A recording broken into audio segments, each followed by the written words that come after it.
वर्तमान नजर पकाइबा मुख्य खबर। गतकाली हीराकुद में प्रबल वर्षा हेतु डैम चारिपटे समस्त बेंग मान प्रबल थंडा।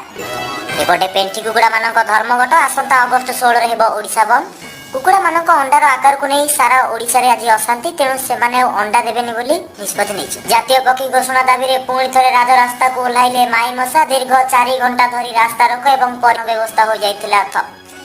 सेपटे ओडिशा मुख्यमंत्री नवीन पट्टनायक घोषणा, एणिकी गाँवली बुला कुकुर माने नंगला होई बुलिबे नाही। समस्त गाँवली लंगलापुरंकु नहीं मुख्यमंत्री आज चिंतित।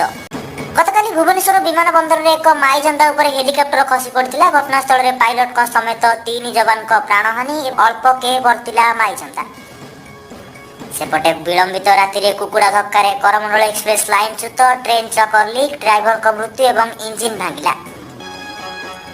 गतकाली रात 9 घटिका समय एक माई असरपा नंदनकानन चिड़ियाखाना भितर पशि 2 जन दंता हाथी को मोड़ी मारी पक्षी तले पूरे नहीं शिमिलीपाल